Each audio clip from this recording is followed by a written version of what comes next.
Séance plénière au Parlement avec les traditionnelles interpellations de ministres par les députés, des ministres et une majorité bruxelloise en place depuis un an. C'est une année d'intense travail sur un certain nombre de projets, un grand nombre de projets d'ailleurs.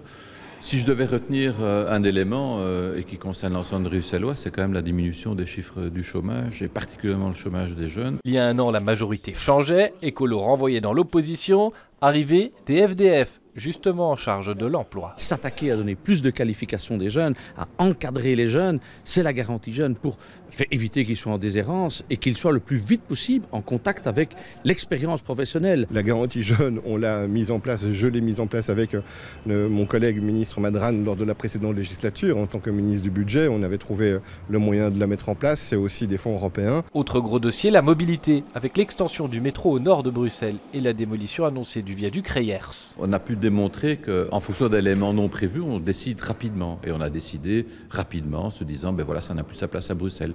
Le métro, c'est évidemment un dossier à plus long terme, mais c'est notamment au travers de l'accord de coopération avec l'État fédéral Belliris, c'est de prévoir les montants nécessaires pour à la fois dans un premier temps les études et puis après pour pouvoir payer un chantier qui est un chantier évidemment de grande ampleur. Le journal Le Soir a passé en revue plus de 370 mesures issues de la déclaration gouvernementale.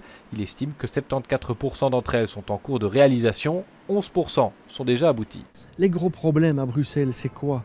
C'est l'emploi, c'est la formation, c'est les grands chantiers d'urbanisme, les 10 chantiers qui sont listés, qui existaient du temps de M. Piquet avec le PRDD. Tous ces dossiers sont existants depuis 10 ans, qu'on vient de nous dire maintenant qu'on commence à les étudier et que donc tout va bien, c'est se moquer des gens. La législature s'achèvera dans 4 ans, selon qu'on soit dans la majorité ou dans l'opposition. Ça peut paraître très court ou comme une éternité.